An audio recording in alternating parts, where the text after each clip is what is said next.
Hello there and welcome! In this video I got you a couple of tips, tricks and strategy things for the new and fresh reworked Necromancers of the Wolf update.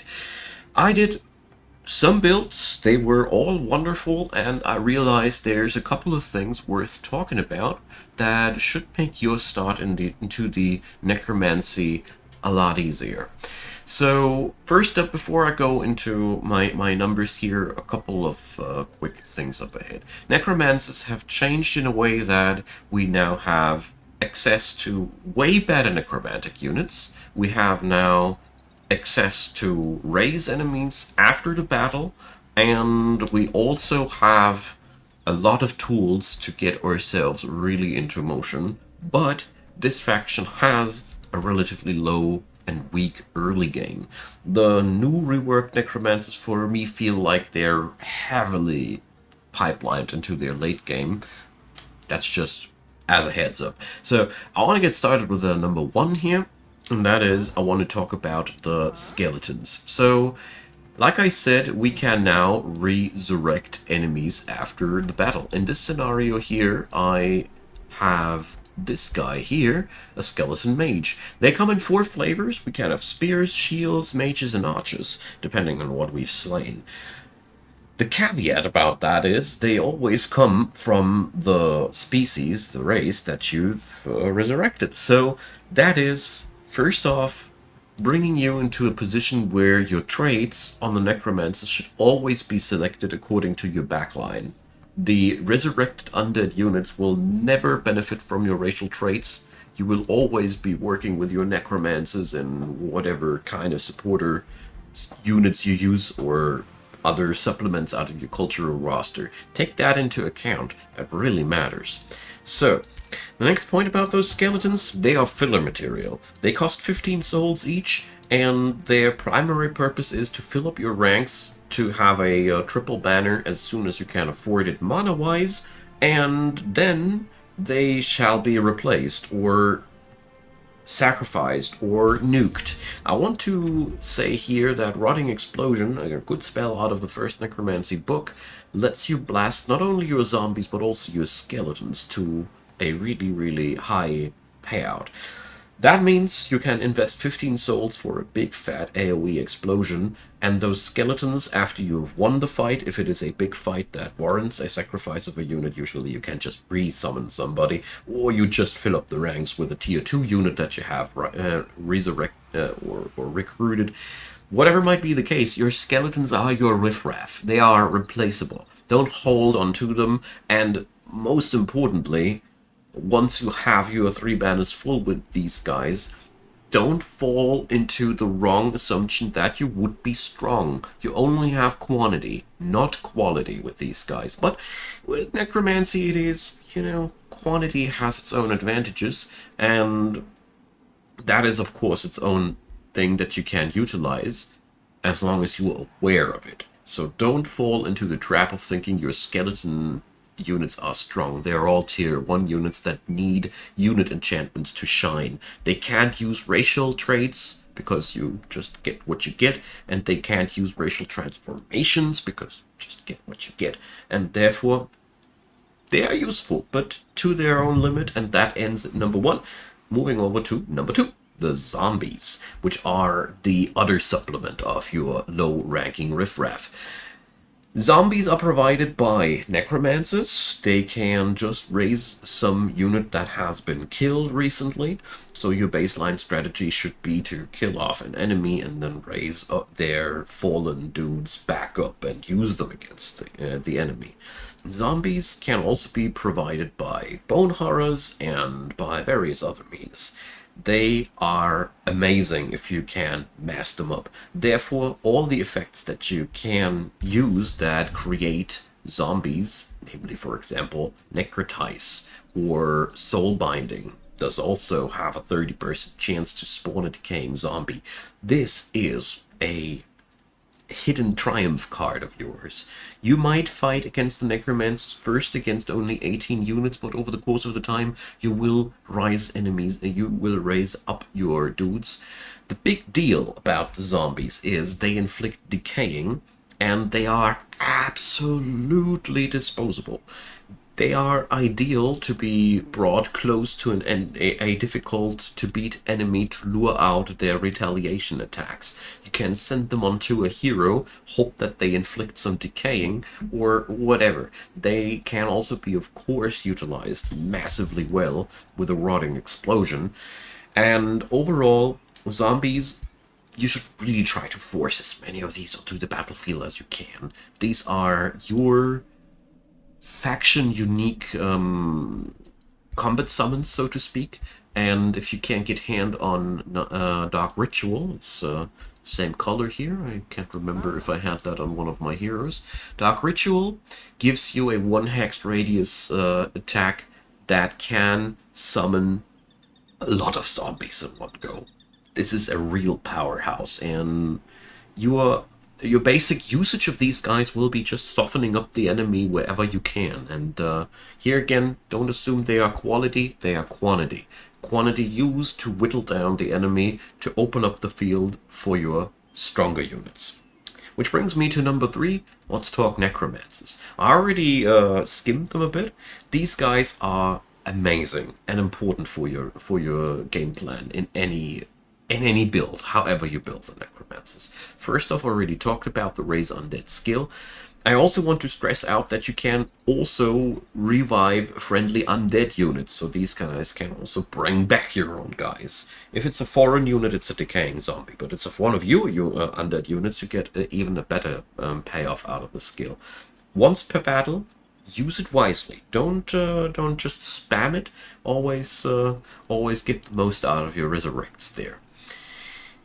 Strengthen Undead is a very, very interesting skill, and I want to dedicate a little bit of a moment to it, because it is a skill that always leaves a pip of action. So your Necromancer's game plan will always be Strengthen and then Raise. Strengthen Undead is amazing, because at some point, every one of your cultural roster will also count as undead. So that means the Necromancers have a really good late game, because at first they only influence your undead units, but in the mid and late game, once you have the great transformation going, you can use that on your own units. So always spam that out and then hold them back to raise something if possible, and if not possible, just let them shoot. They're that strong. They also play really nicely with any add-on tome enchantments. And let's move over to number 4. That is the Corrupt Soul. This is out of the Tier 2 spellbook, and this is the first real power spike of the Necromancers. Once you hit that unit, you really can go places. They only cost 45 souls, they're Tier 3 fighters, they inflict morale damage, which is amazing on its own, and they have a always hit nuke that outright kills if the morale is low enough, or just nukes for 30 points of damage. Try to get yourself as many of these as you can possibly pay with mana, and they should replace consecutively all your skeleton riffraff that you want to replace. These guys are really, really, really powerful. They also come with Pastor skill, and I am not fully aware, but I would actually assume that they will receive a nerf at some point. But I gotta say, at the very moment of the Wolf update, these things they're just you can really overrun the enemy if you get these guys fast enough. There's not much more to say. Use the Crushing Anguish as a opener, and then you can wait until the battle goes on, because 3 turns later you can use it right again, and there's a high likelihood that the insta-kill condition is fulfilled at that point. Don't hold back on that skill. Use it to weaken up whatever you want to weaken up. It's a straight-out nuke, and I think it's not smart to hold it back. This is, in my opinion, what makes these guys so overpowered. You can have them in the back line. On the next turn, they can nuke, and the turn after, they can go into battle. Really sweet stuff. Number 5, I have not unlocked them here. I want to go for the Banshees. These guys are the other Shadow Tome that we can pick up from the Doom Herald.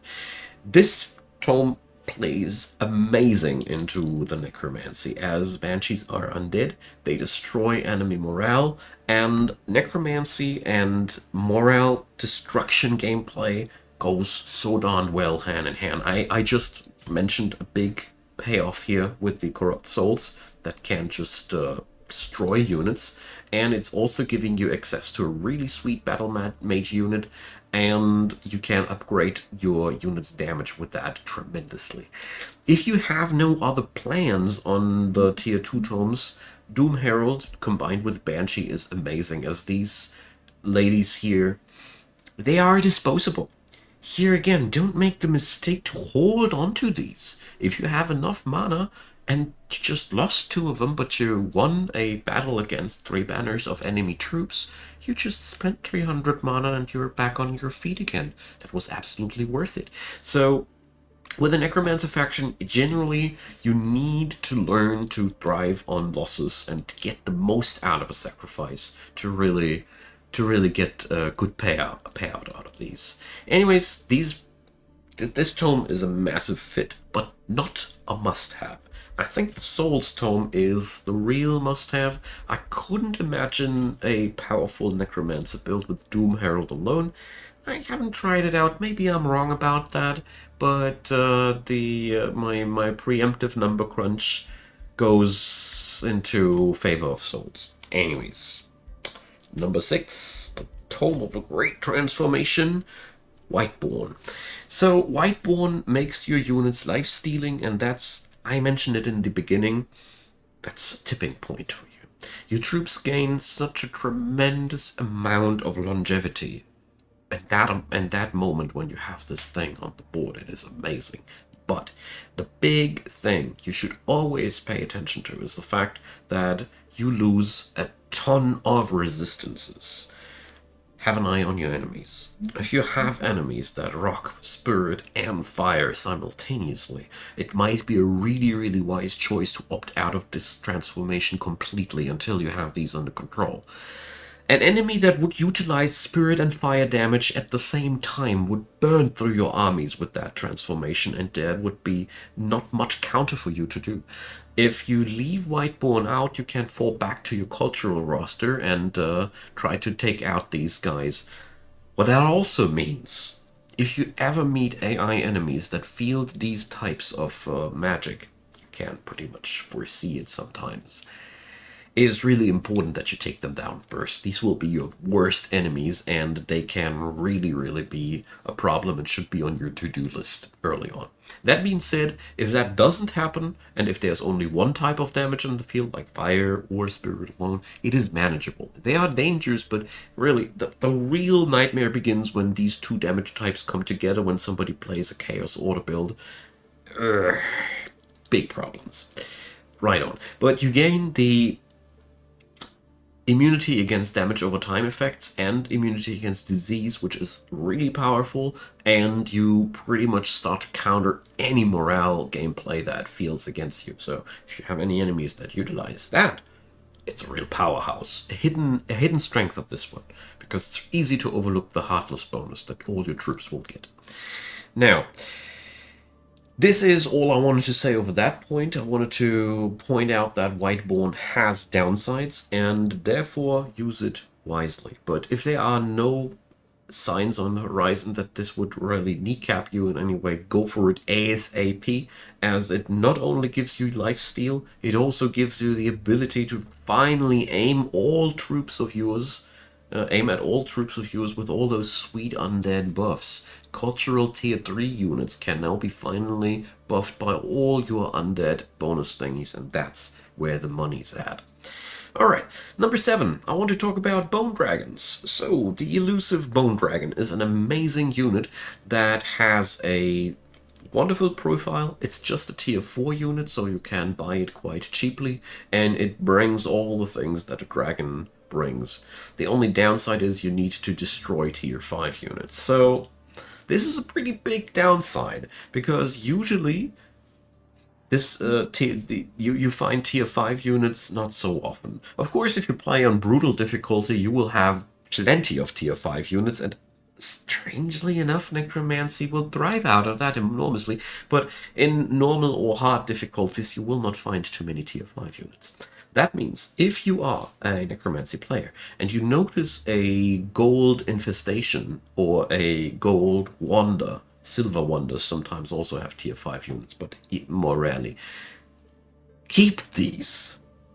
Don't clear them before you have that. It would be such a waste. The tier 5 units are so hard to get by, and I really hope for a future update that makes it a little bit more reliable to get these guys, because in all my runs so far, these bone dragons were mostly pipe dreams. I had such trouble to get them on the field, and when I had them, they didn't matter because I was already able to burst down anybody, because if you are able to kill tier 5 units, then the bone dragons are only a nice add-on. Anyways, the real chance and the real power of this thing lies in the cheap tier 5 units that you sometimes can find on the map. So therefore, these are real treasures for your necromancers, and keep them, guard them, research that, boom, payout. That's the way how you can get your bone dragons at a moment where they really do matter. Because when you're deep in an AI war, okay, they make really good reinforcements, I give them that, but the real power fantasy would be to field these bad boys as early as possible. So that's the best way I've found. Number 8. I want to talk about how much necromancers are relying on battlefield magic. Alone, Rotting Explosion and Necrotize are powerhouses. You can explode your own units at the cost of souls, and you can turn enemies into zombies with Necrotize. Necrotize is damn powerful. It is really one of the most intense tier 1 spells that I've found, because it does deal a really good amount of damage. These are no low numbers, and decaying is a 10 damage per turn plus the unit. So what I'm trying to get down to with that is you should really try to focus your build on creating methods and options to enable yourself to cast a lot of spells, be it racial, cultural traits. So here I went for gifted casters. It's a really useful trait. For example, you can go for the Imperium skills.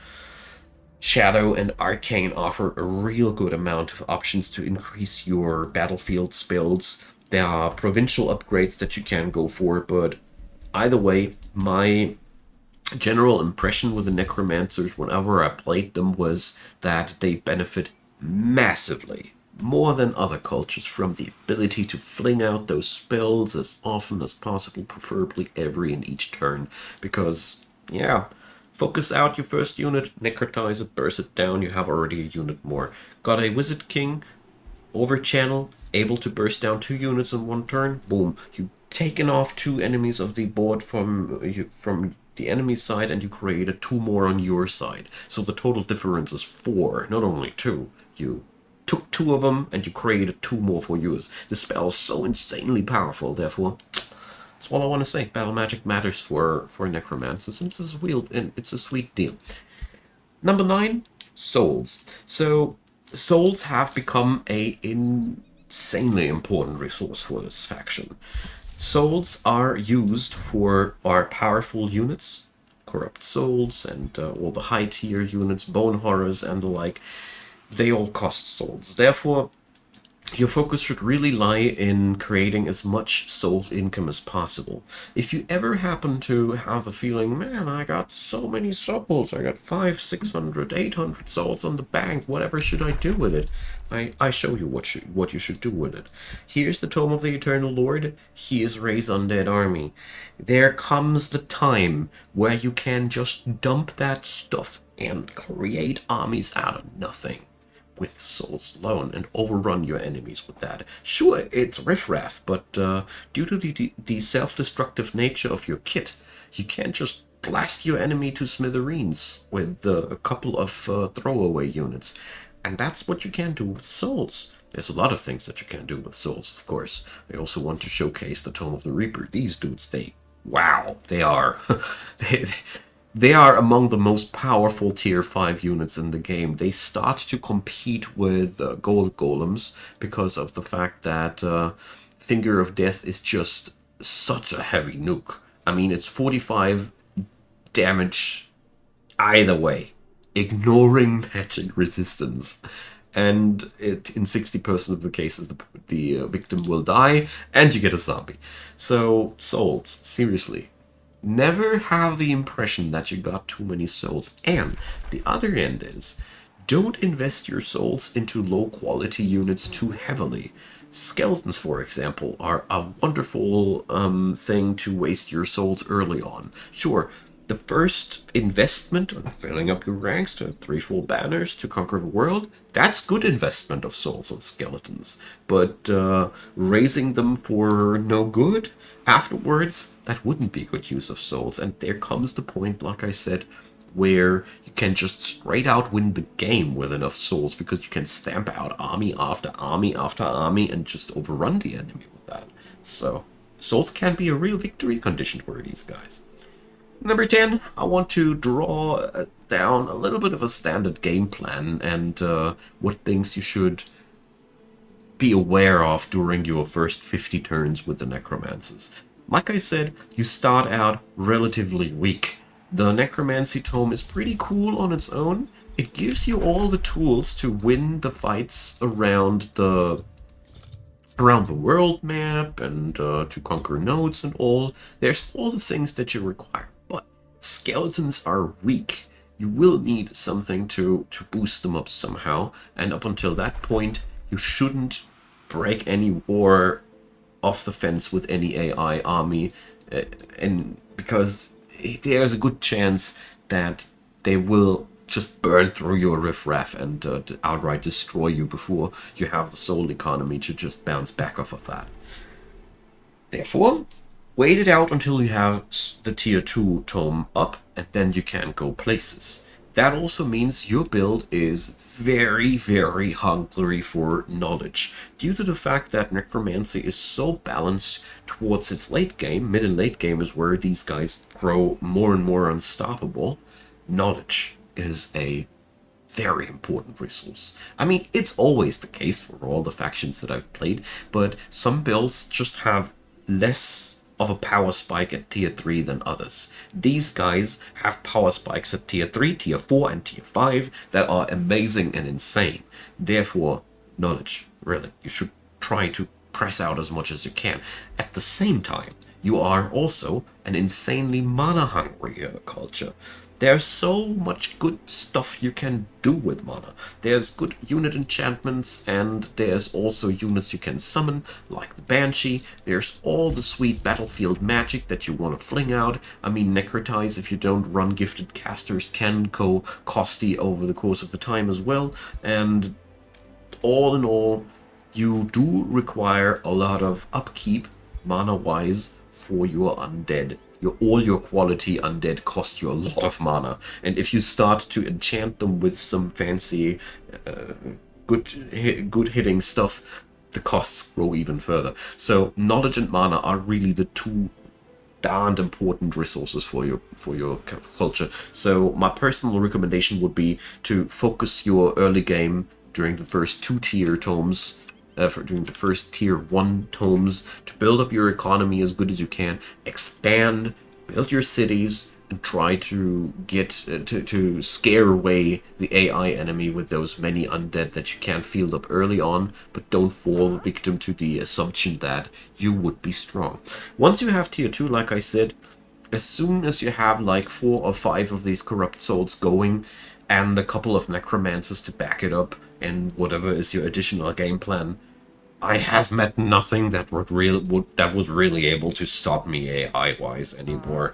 It's a matter of how fast you get there, but due to the fact that you can't just raise up the enemy again, and the AI has a high tendency to kill zombies because the AI has a logic that says, if I can kill off a unit of yours, that's a higher payoff than weakening one of your higher tier and harder hitting units.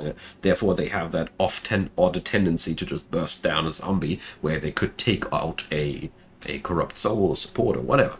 So this is a real cool thing that you can utilize for yourself. I don't know how it plays out in PvP, but yeah, that's been my experiences.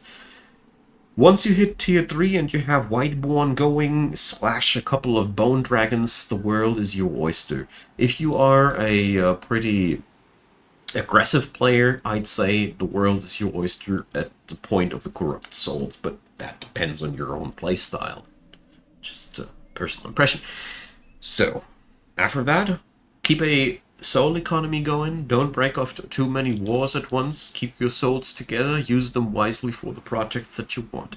There's another number 11 on this video that I wanted to showcase. I wanted to talk about a couple of tomes that are magnificent for any Necromancy build. They stand out so hard that I really have to mention. Two of them came to my mind. The first one is Tome of Summoning. Due to the fact that all your undead units count as magic origin units, this tome is straight out buffing your stuff. It's just stupid how much synergy there is. You can have a battlefield heal. You will heal all your undead with that. You can send your units Super Saiyan with that thing. I mean, you can put that on a freaking bone dragon, my friend, and you see some fun. But it's also a perfect way to spruce up your tier 1 skellies if they are in a pinch, or to just make them let them make as much ruckus before they go down as possible. The ideal case, you can make them explode right before they die. So this book, yeah, even the Astral Keeper, it's a mid-combat summon fielding a healer, which is... Healers are really good for Necromancers, but more about that in a second. And you even get a Wisp Familiar. We always love an extra free unit out of that. And the Summoning Well plays excellent into the entire Necromancer scheme.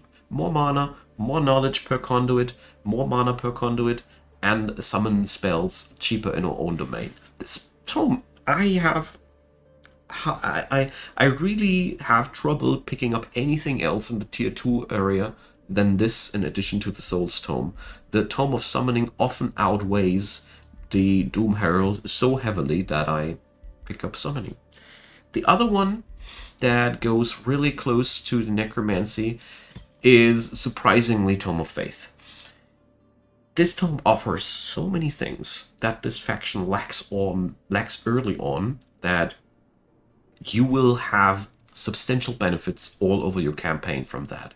That comes mostly off of Staves of Mending, which gives your Necromancers all of a sudden a free touch heal. So your Necromancers can now walk up, buff, heal, raise, or shoot.